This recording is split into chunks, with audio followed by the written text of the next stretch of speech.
be yourself. And when you find that, stay there. That is what is going to make you stand out from any other person. You inject that personality of yours into what you're doing. Mando Fresko is a media personality and the founder of Hubwav Media. And he's spoken to so many inspiring people. But how did he do it? I just turned 18 years old, the youngest on-air personality at Power 106 up until this date. How do you prepare for something like that? You don't. The joy is in the journey. A lot of the times we feel that the joy is at the mountaintop, right? Is at the finish line. But truly, the joy is now. Because a lot of the times we think, oh, once we have crazy multi-year, multi-million-dollar deal, that's when I'm gonna be happy. No, dude, be happy now. We have to be happy now. This is Andro Mammo. Thank you for listening and watching another episode of One on One. This episode is so special as today I am joined by the one and the only Mando Fresko. Yeah, let's go. How are you? I'm good, man. I'm excited to chat with you. Excited to have you here at Hubwav HQ. Yeah, no, thank you for opening up your doors to us. This is such a beautiful space, and seeing everything that you guys have created from this space is so cool. So genuinely, thank you so much. Thank you, man. You know, everything that we do is just with love and passion. We have an incredible team that has become family, and I feel like this space reflects that. You know? And I think everything we do reflects that. 100%. We'll touch on Hubwav, but my first question for you is, Mando Fresko, when was the first time that you realized you were passionate about something, and what was it? Man, I think it was definitely music. It was definitely music, maybe DJing. Okay. I started DJing when I was 14 years old, and before even placing a hand on a turntable, what I wanted to do was just download music. See, like I grew up in a time when we would download music on like Napster and LimeWire and all that stuff. So like, man, I was burning mad CDs, you know, and then eventually I even started selling CDs. Wow. I was slanging CDs in high school. It was just something that I felt really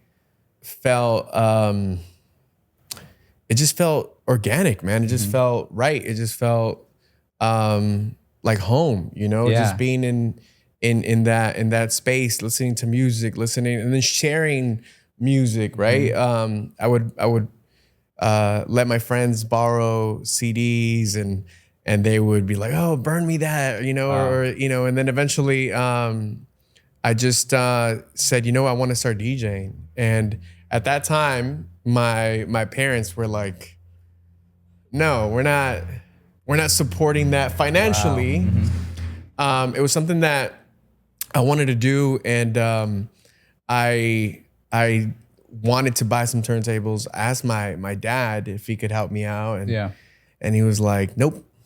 It was $250, the amount that my neighbors were selling some turntables. They were selling them to me, which was pretty cheap, dude, because you can't even buy one turntable. Yeah, no, literally. Let alone a set with a mixer for $250, right? But I felt like they saw that I was hungry, and sometimes that's all it takes. Just you know, hunger. When people see that you're hungry, when people see that you're passionate, and that's something I saw in you. Thank you. And that's why, you know, we decided to have you here as our guest as well. Wow. It's something that I think they saw in me, and they were like, just give me $250 and the turntable set is yours. Yeah. And the rest is kind of history. Like that was that initial step into everything that I do today. Yeah, there's a lot to unpack there. I'm curious, what were some of the sounds that you were listening to as a kid that played into you wanting to pursue this? Man, I was just listening to music that was cool at the time. I don't think I was going that far. Maybe a little bit of the oldies, like you know, going into like Richie Valens Wow. Nice. you know, that sort of, I was kind of a romantic back then, even more so now. Wow. All right, Mando. And but it was, you know, it was like Akon and T-Pain and Lil Wayne. I think Kanye had just jumped on. And I remember telling people, hey, you gotta listen to this guy Kanye. You know, he's gonna blow up. And Wow. I mean, sure enough, you know, he did, and he made a crazy amount of history. But that's who I was listening to. You know, music that was being played on the radio, and then eventually it was something that I said, man, I want to be on the radio one day, and that was when I was still a teenager. I was maybe 14, 15 years old. Wow. Okay, so you're 14 years old and you got that DJ set, and now you are DJing at family parties. You're DJing at school dances. Yep. What did those early years of DJing teach you about yourself? I would say it just showed me how far passion can get you, right? And when you love something, people will eventually also love that for you. Those that actually care will support you. Man, I have these like super vivid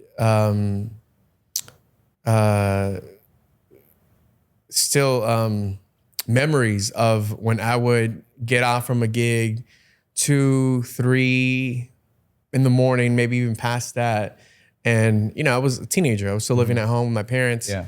And I would wake up my brother. So shout out to my brother Hugo. Let's go, Hugo. My brother Hugo is a real one.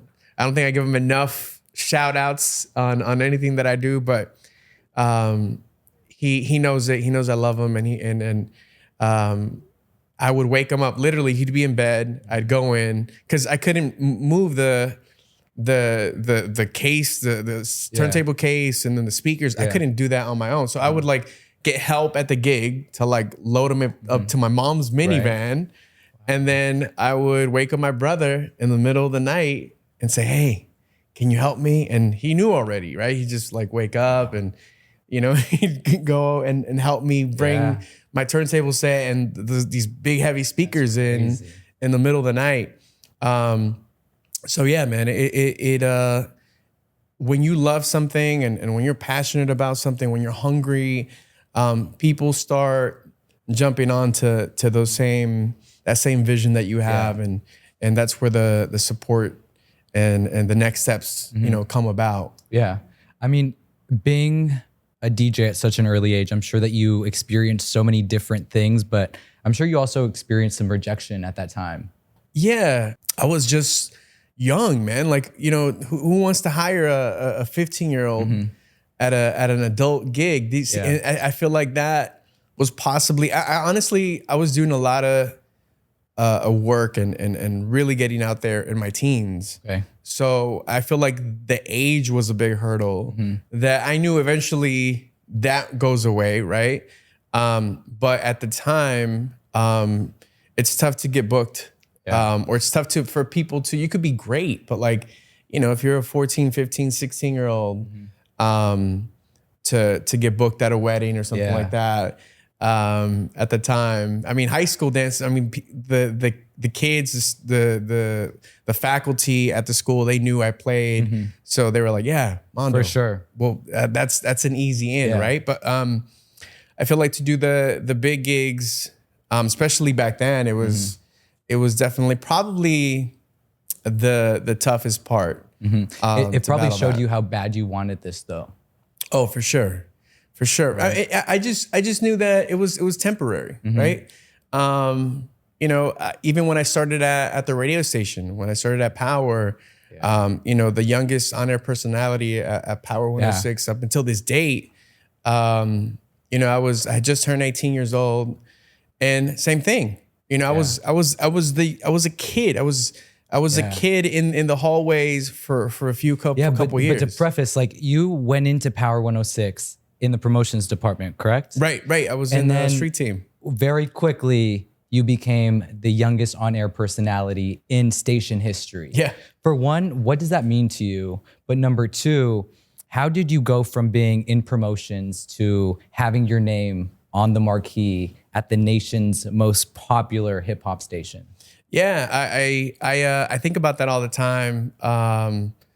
The fact that I was a teenager. I mean, you know, there's not a lot of things that you trust an 18-year-old with, you know, let alone a whole entire radio station. Yeah, man, it was honestly a dream come true. You know, as I shared with you, I mean, 4 years prior, I was 14 listening to all these songs and all these artists. And then 4 years later, I'm interviewing these artists. I'm rubbing shoulders with like some of my idols, you know, and in radio, you know, and at the time I would listen to Big Boy and Felly, you know, Kool-Aid, who would do the morning show. That's when I first started.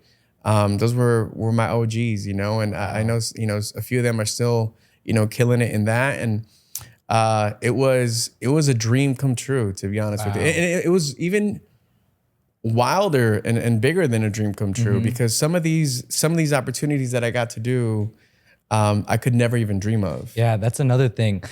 Based on your whole stint at Power 106, which was 15 years, what is there a moment that just stands out for you that you think about constantly? Like, no way I did that. No way I talked to this person.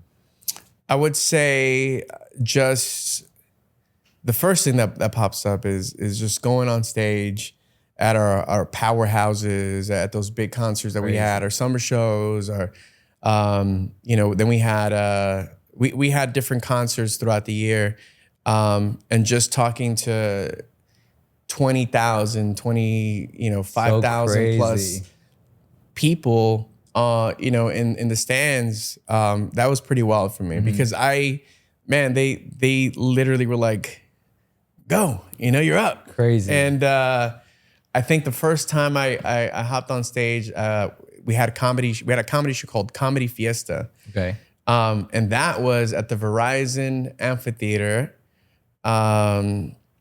I don't know how many people. It may be like roughly, let's say 15,000. Crazy. And when you're a teenager and never, you know, done that in your life, that's pretty wild. How do you prepare for something like that? You don't. It's just, it comes with experience, man. Wow. It comes with this. You do it enough times to where I remember, you know, you could only practice your lines, you know, enough times. You could only look at yourself in the mirror enough times and rehearse.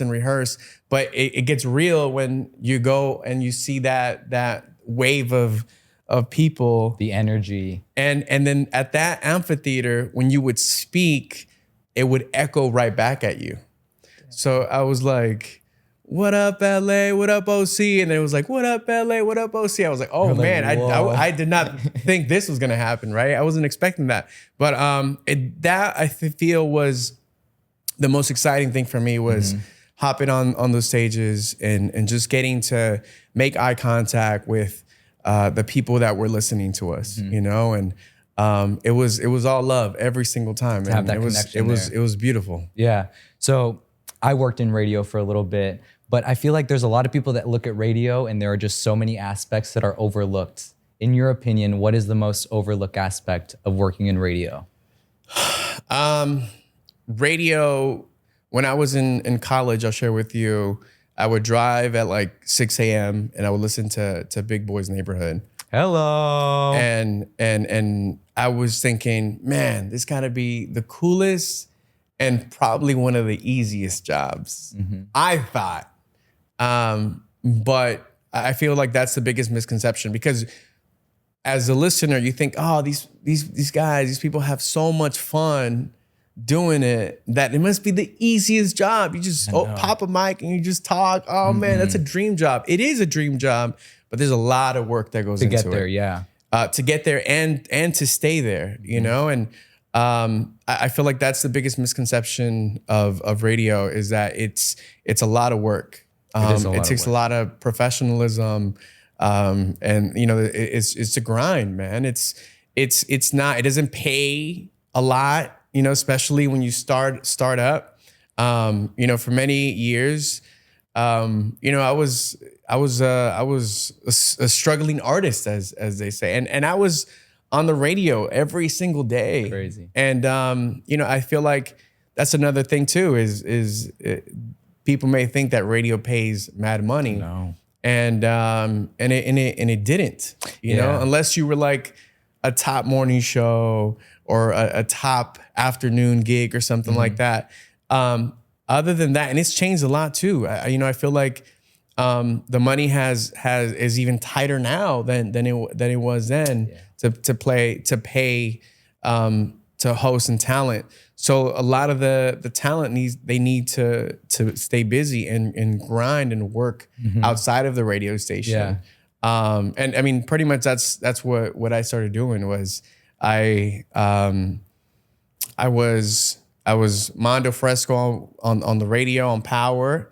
But one thing I did from the get was brand myself as Mando Fresko, not Mando from Power, right? And I feel like that separation. That was because 2 years after that, so 2 years around 18, I started at 20. I started doing TV at LATV and MTV, and I didn't want to be branded as just Mando from Power. Yeah, you don't want to put yourself in a box. Because, and all respect to the radio station, I just knew that I didn't want to be branded all the time with the radio station. I wanted to be my own person. And that's something that I did from the get-go.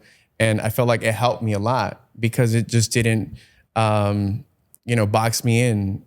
As you mentioned, it was something that was a little more organic and it felt a little more me, right? It was, I would hear it all the time. Hey, this is so-and-so from X station. This is so-and-so from this station. And then, oh, this is Mando Fresko. And I was like, okay, it's working, Wow.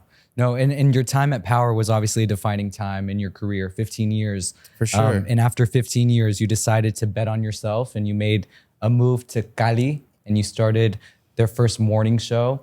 But I wanted to know, in that transition from leaving Power, leaving home in a lot of ways, what was the greatest lesson that you learned in that period of time? I want to say that Power felt like home. Like Power was, so to backtrack a little bit, I went to college and I was going to transfer to UCLA and major in communications. And at the time, it was like I had to figure out, do I go back to school and leave this or just continue here at Power? And eventually the thought was, I'm already doing what I'm going to major in. I'm already living this dream job that I want and have been always dreamed, wanting to have. So I always say that I went to the best broadcasting university in the world. Which was Power 106. That's where I wanted to be. And yeah, man, I mean, it was literally, it was a childhood dream that became reality. And,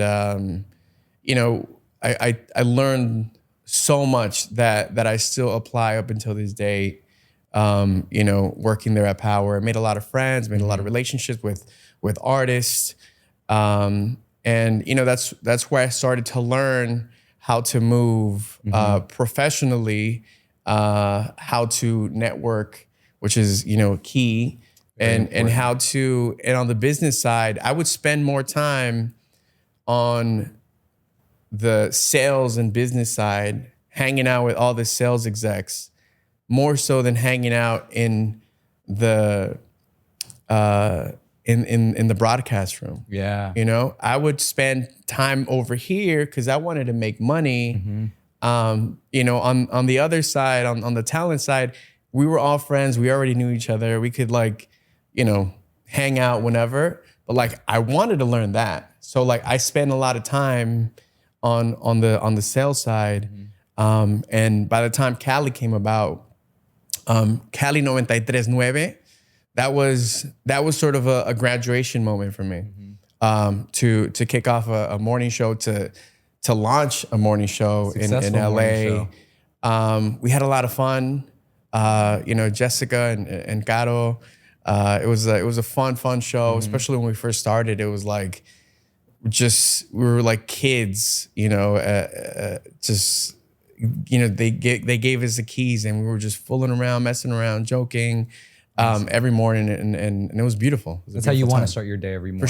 For sure. Yeah. So from Cali, then this came about, Hubwav. Yeah. And I wanted to know, what was the impetus for you to start Hubwav Media? It goes back to the initial idea happened when I was working for MTV as a host.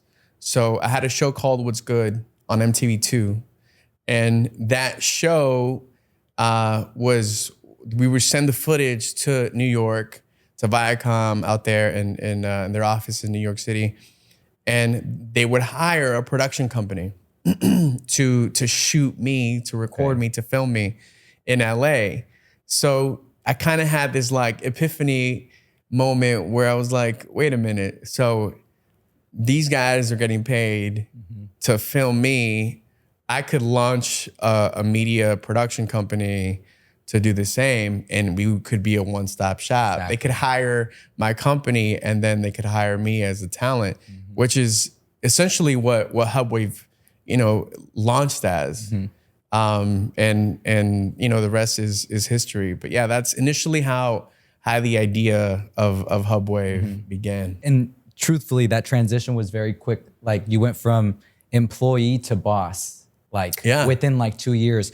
Was that a hard adjustment for you to make, from going from employee to now overseeing a team of your own and establishing this? Yeah, I launched Hubwav in 2016, and Hubwav initially, I had a foot here, and then I had a foot there, right? There being the radio station and my other projects. So I was doing this for a couple years, maybe 4 years, to be honest with you.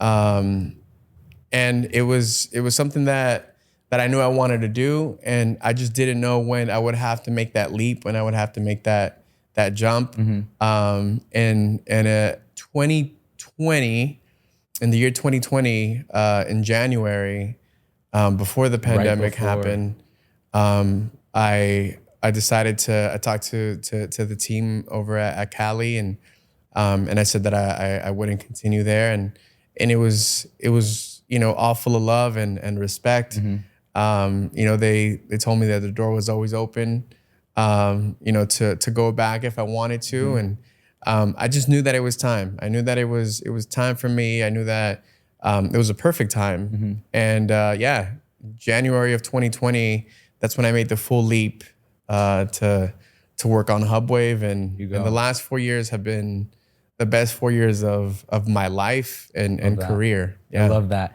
And I think it's just so gratifying too, like, to see everything that you guys have been able to create here at Hubwav. Has there been something that you guys have created that just stands out compared to other things? Mando and Friends, for sure. Yeah, there we go. Mando and Friends. So we're in production now for season 4. And it's sort of I always say it's my life's work, because, you know, having these type of conversations, doing the work, you know, doing the research, getting to know someone, because it's not all the time that you build a relationship with someone. Sometimes it's like today, it's our first time connecting, right? I just love that part of it, right? And being informed and then connecting with someone in this space. I wasn't a fan of the type of interviews I was doing in radio. Okay. Because I feel like a lot of those type of interviews were headline driven, and you know, we would ask a personality, hey, what do you think about Kim and Kanye's, you know, relationship? And you know, the person has no relation to that. But as soon as, let's make up a name. Let's say it's Neo. I don't know why Neo came to mind. Legend. I love R&B. Legend. Favorite Neo song? So Sick, for sure. Oh, that's a good one. It might be his first big single. And Neo would have no relation to that. But now the headlines, Neo says Kim should leave Kanye, right? Like that type of thing. It was like to get kind of like clicks, right? Like clickbaity Clickbait, views, 100%. And that was the type of content that you sort of had to make. Then I know in a lot of mediums still that's the case.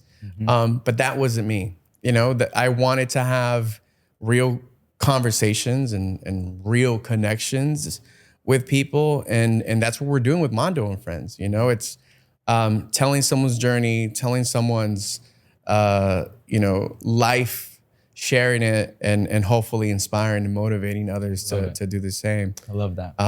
And I feel like it's my life's work, and we're all really proud of creating Mando and Friends.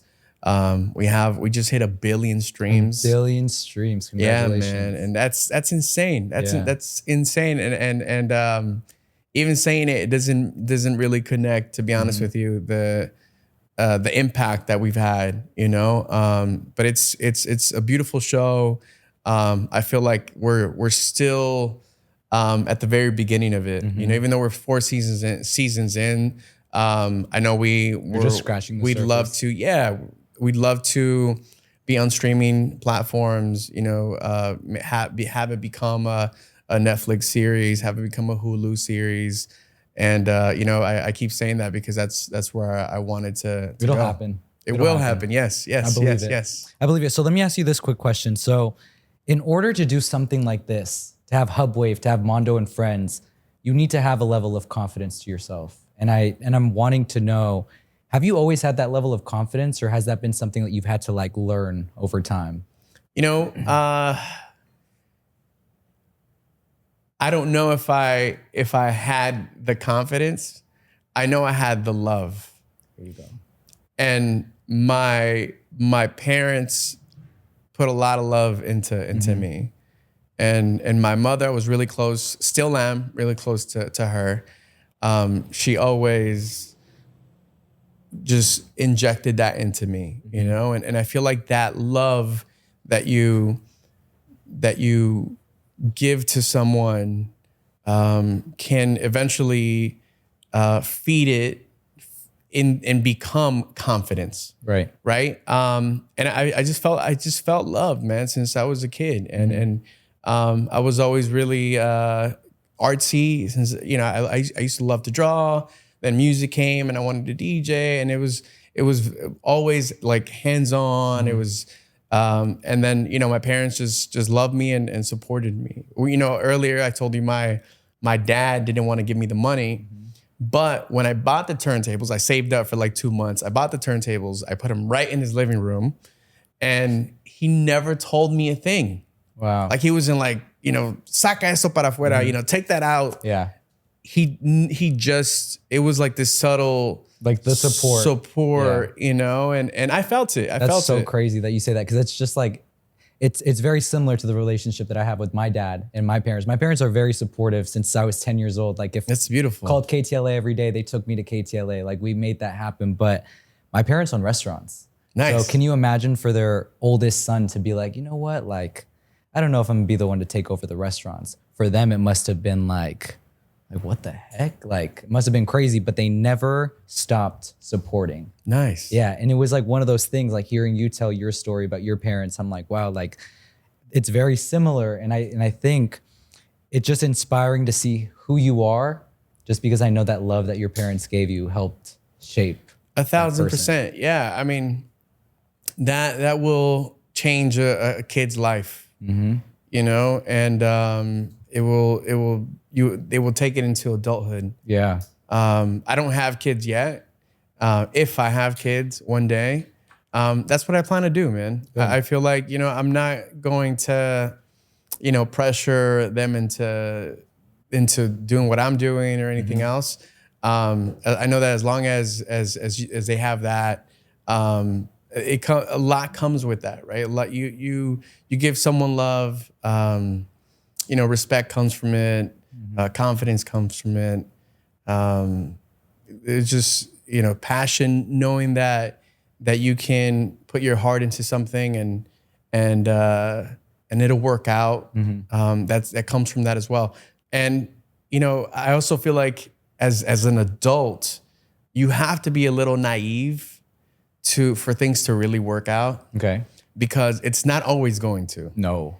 And just believing that it is will go a long way, right? Just being a little delusional. For sure. Delusional, being naive, thinking that it's going to work no matter what. Yeah. It's funny that you say that too, because it's like with a show like this, for example, right? Like we don't have a big team. So a lot of the time it's like whether it's me or somebody else sending out these emails, but I tell them, I'm like, hey, like let's send them to even the people that we know will say no right now. Because the worst that can happen is maybe they don't respond, maybe they say no, but at least we tried. At least we put ourselves out there and tried. Right. Yeah. How do you deal with like for example, let's say you really want to talk to somebody and they say no, that discouragement. Maybe you want to do a project and that doesn't pan out in the way that you want it to. Yeah. How do you deal with that discouragement? Do you let it impact you? No, you can't. You can't. I don't take anything personal. I just know that it's part of the business, and I feel like that disconnect, when you can disconnect yourself from taking everything personal. Oh man, so-and-so said no. Oh, what a jerk, or, oh, no, man, it's not, It's never that deep. It's not. And most of the time it's not even about you. It's not even about me, right? Like, the other person could be sick, right? They could have so many things going on in their lives. And if it's not working out now, I know that it eventually, will work. And that's part of this, man. You have to just keep going. You can't allow these no's to let you down or to put a stop to. How bad do you want it? I literally I repeat that every day. How bad do you want it? 1,000%. How bad do you want it? And you gotta you have to just believe in yourself and know that it's gonna pan out.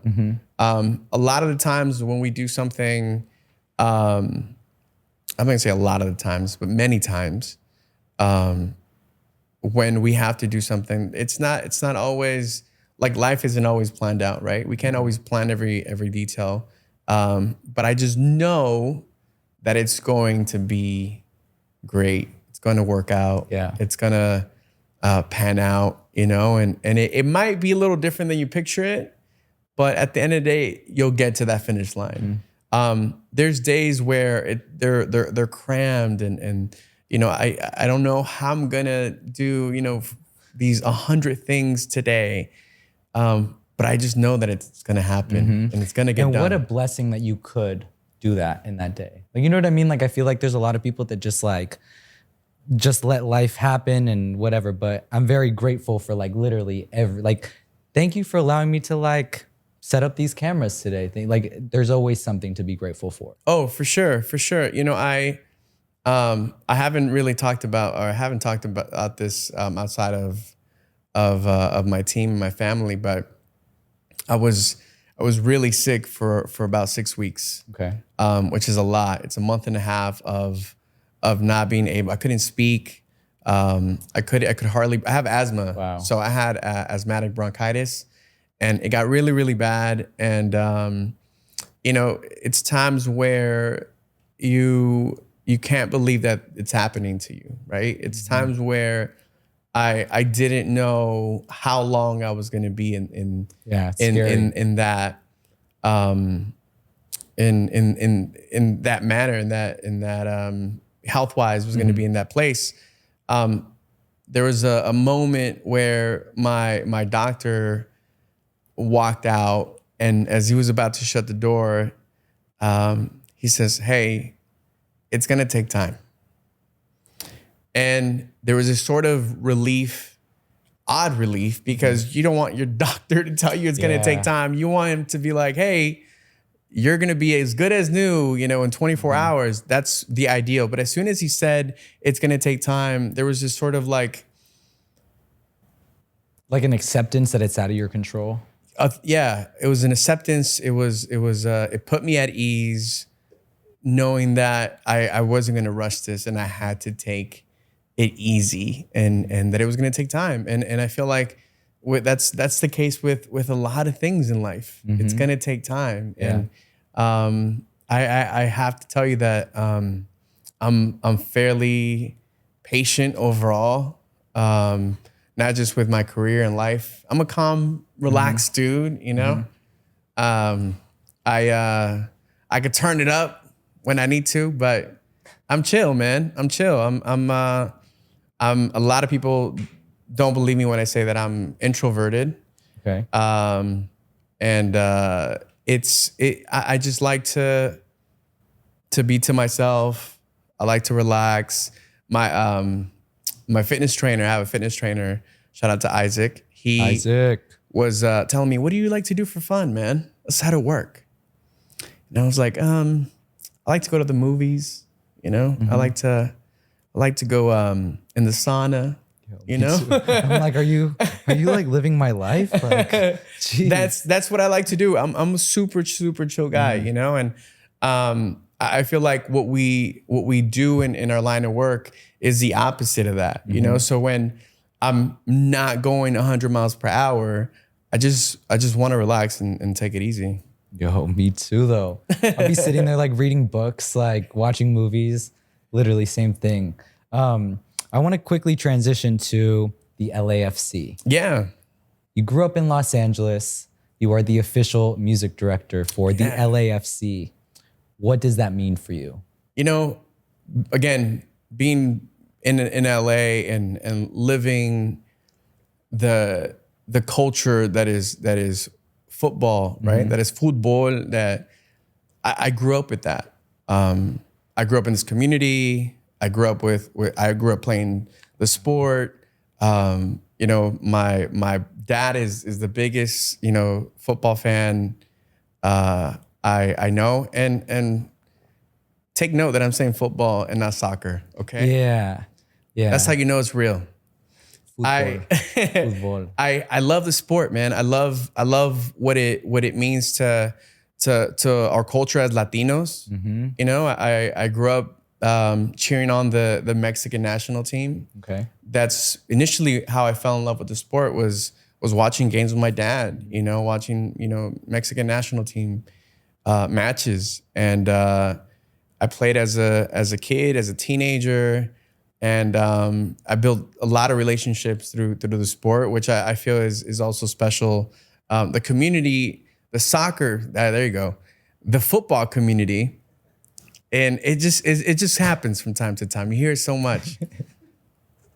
It's so beautiful. The football community here in LA is like very close knit. It's like nothing else. Yeah. It's love all the time. You know, in our industry and entertainment and media and music, it's love, but it's competitive. At the end of the day, you know, it's not always, rainbows and butterflies. You know, it's a job, and wherever or whenever it involves, you know, work and job, it's going to be, you know, competitive. So I feel like when it comes to the football culture in LA, it's love. You know, we all unite through our love of the sport.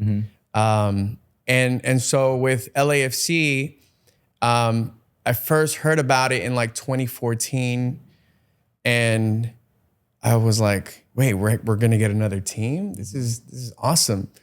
And immediately I started doing my research, and I started reaching out, you know, to the team, and they said, you know, we're gonna start building a community around it. You know, we'd love to have you come out.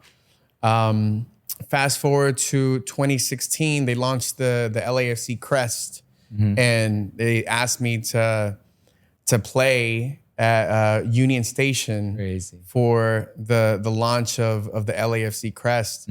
And you know, Magic Johnson was there, Mia Hamm was there. It was such a beautiful night, and to be a part of history, it was amazing. It was the first time I got an LAFC hat. The first LAFC hats had 1/6/16 on the side, and I believe they only made like 100 of those. You have one, and I have one. Wow. It's one of the most special teams in sports, not just in the MLS. To be part of that is truly special. Wow. And again, you know, we're talking about there's dreams, and then there's things that you can't even dream of, right? And I was never a kid or a teenager saying, you know, one day I want to be a music director for this team that doesn't exist yet. Crazy. That's how these things come about, right? But you have to be yourself. You have to put in the work, and then people see that, man. They didn't just you know, come reach out to me because, oh, this guy likes soccer, this guy likes football, this guy is from LA, let's get him in. Like you have to you know, stand out a bit. And I feel like what makes me stand out is just being myself, man. And ultimately it's not just me, it's all of us, right? Like what makes us truly stand out is being yourself. Yeah. No, there was something that you mentioned though that I want to touch on. So you said that you started reaching out to them in 2016. Was that something that was like instilled in you from like a young age, where if you see an opportunity to like put yourself out there and in a lot of ways like create that reality for yourself? Yeah, you know, when I reached out in 2014, it was something that just kind of came super natural and organic for me. When I started at Power, backtrack a couple months, I was at my college radio station, and one of my friends was doing something on his computer, and I said, "Hey man, what are you doing?" He said, "I'm submitting my application to become an intern at Power." Wow. So I was like, "Oh, I want to do that." Yeah. You know, so right away, again, I got on it and I started submitting my information, my application to be an intern at Power. Long story short, I got the gig. He didn't. I feel bad, but I love you, man. He knows who he is. Yeah, I'll put it on blast right now. Like, hey, what's up, John? You know, I'm gonna do that. He's gonna dislike this video immediately. No, I love that guy. And you know, it's just these things in life where you have to take action. You know, you have to. And you know, timing is everything. And to go back to your question, I don't remember my parents saying, "Hey, when you see the opportunity, go for it." But my parents were very open and allowing me to kind of find my way. Nice. You know, it wasn't a lot of like, don't do this, don't do that. And then a lot of it too was I was a good kid. I've always, well, you know, was a good kid. I jokingly say that I'm Mickey Mouse. Okay. Because, you know, Mickey Mouse is like this like nice, like little mouse. Perfect, and yeah, you know, perfect he's so little mouse. sweet. Like, yeah. I was always that, you know, Okay. and I couldn't be anything else but that. So like, I think my parents knowing that, they kind of were giving me, you know, full freedom to do whatever it is that I wanted to do. Yeah. So yeah, I would say they would just allowed me to venture into whatever I wanted to. If I wanted to start painting, if I wanted to, you know, get into music, whatever it was. If I wanted a laptop because, you know, I wanted to do this or that. They were supportive in that end, you know, and you know, I'm forever grateful for that. No. You've been so gracious with your time, and the fact that you even opened this up, like it's crazy for me to fathom that I'm sitting here where Mando and Friends is created. Crazy. But I wanted to quickly wrap up with a speed round. Okay, let's do it. What is the best advice you've received and the worst advice you've received, and from who? Actually, you don't have to say from who. We don't want to put them on blast. Yeah. No, let's put him on blast. Forget that guy. The worst advice was an old boss of mine. And he said, "Hey, Mando, stick to one thing. Okay. I see you're doing TV, you're doing this and you're doing that. Stick to one thing." And I was like, oh, last time I listened to you. There you go. Yeah. And, you know, I just feel like doing that to someone, you know, boxing someone in, it's horrible. It's never the right thing to do because you never know what that person's aspirations, goals, or dreams are. Yeah. The best advice, man, that's a tough one. The best advice,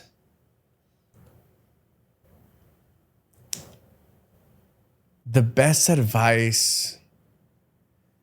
That's a tough one because I don't recall a time where I was like, oh, that's something that I'm gonna take with me. So, but I will tell you my favorite quote that I heard that changed my life was, "The joy is in the journey." A lot of the times we feel that the joy is at the mountaintop, right? Is at the finish line, but truly the joy is now. Yeah. Right? Like you're saying, oh man, you know, we have a small team, you said earlier, and you know, we're just starting. This is a beautiful part, man. Enjoy it. Take it in, you know, because a lot of the times we think, oh, once we have, you know, a crazy multi-year, multi-million-dollar deal at a, you know, streaming service, that's when I'm going to be happy. No, dude, be happy now. We have to be happy now. Yeah, I like that. The joy is in the journey. The joy is in the journey. That's actually very beautiful. That's great. So second one, what are the fears that you had at the start of your career? And what are the fears that you currently have right now? How are they similar? How are they different? I think man, it's tough to answer that. I don't recall a fear per se. I would say at the top of the career was maybe monetary. Okay. And it wasn't like, oh, I'm worried because I won't be able to, you know, buy my Lamborghini one day. No, it was like, I don't have enough money to eat. Wow. You know? So that was definitely a fear, was how long is this gonna last? I would go and sneak into, well, not really sneak, but I would make my way into meetings at the many meetings we had in both on the Viacom and the radio power side, and because they always had food there, right? They always had catering. It was like, oh, today we have, you know, Subway, and you know, today we're gonna go eat across the street at the deli or whatever. A poquito más, you know? Wow, so good. And that's how I would eat. Wow. I would go into meetings to eat. Wow. And I would sit through like, you know, an hour, 2 hour long meeting. Just to get to the food. Just to get to the food at the end of the meeting. And that's when, you know, it was tough, and I would question it. Like that for sure was one of my fears, was like, how long is this gonna last? Now the fear would just be that I stay healthy, is that and now that I have a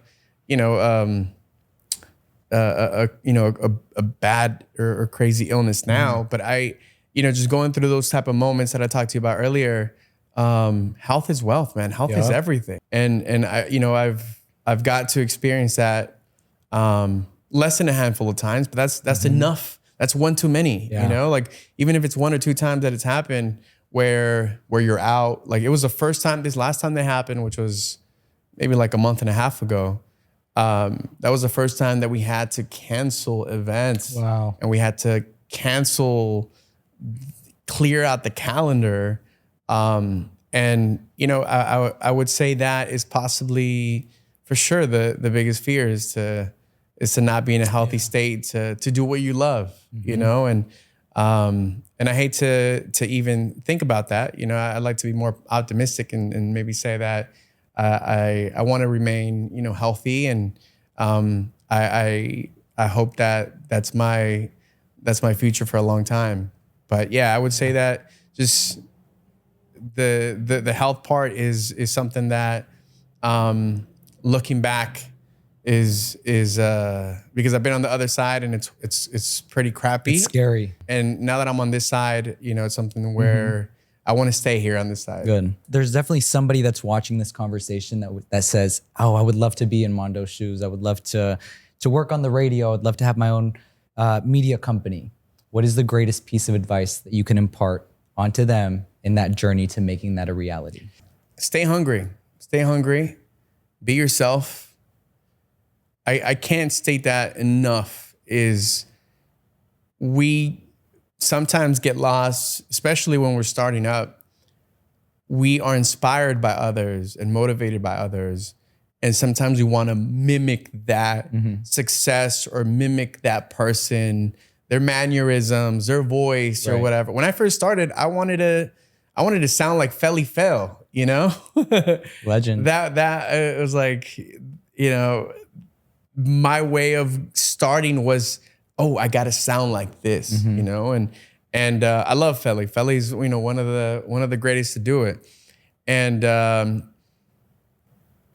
be yourself. And when you find that, stay there. That is what is going to make you stand out from any other person. That's what's going to make you stand out from any other brand, any other company. Is you inject that personality of yours into what you're doing. Amazing. Because if you pretend to be someone else or you stay in that position, you're gonna be cookie cutter. Yeah. You know, and people can see through that too. People can see through that. And now more than ever, I mean, there's so many, you know, influencers, there's a lot of cookie cutter stuff.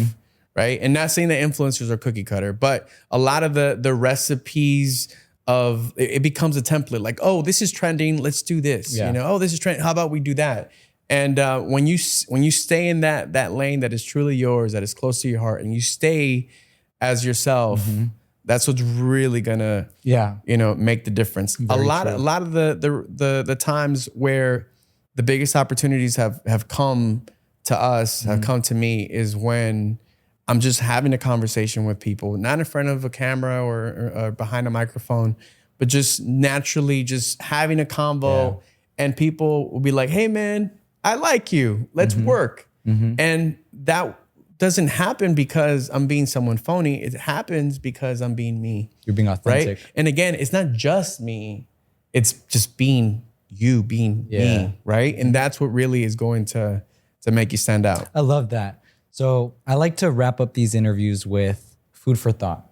So for you, I feel like we live in a time where we don't give ourselves flowers for what we've been through. So in the last 6 months, what has been something that's maybe hard or difficult that you did that you didn't know what was going to happen, but you want to give yourself flowers for now? I would say, I mean, I know I've said this twice now and make this a third time, but maybe this is one of them, is overcoming that health scare, you know, because, you know, and when you're in that a tough position, a tough space, you can't see anything past that. You know, you're tunnel vision. If you're sick in bed, I couldn't think of, oh, this is the next guest that I want on the show, or, you know, this is the next video that I want to do. This is the next brand deal that I want to. No, I could only think of, I want this cough to go away. I want to breathe again, right? And to overcome that. I mean, till this day, I did a match at LAFC maybe like 3 weeks ago, and it was my first time back. And to hear my voice in the stadium again was like, whoa! I couldn't talk. Like 2-3 weeks prior to that, that's I actually couldn't terrifying. Speak. Yeah. So I mean, this is my job, right? So like to just hear my voice coming through those speakers at the stadium was beautiful. I might have gotten teary-eyed. I might have a thug tear maybe dropped. Thug tear. You know, my eyes were sweating a little bit, but it was such a beautiful moment, you know, and just thinking about that, and it's special, man. You know, health is a beautiful thing, and you know, I just started working out maybe 2 weeks ago, again, from not being able to breathe to now, working out to being on a bike. Like, you look at life differently when you've seen the darker side of things. Yeah. So I love to give myself props for that.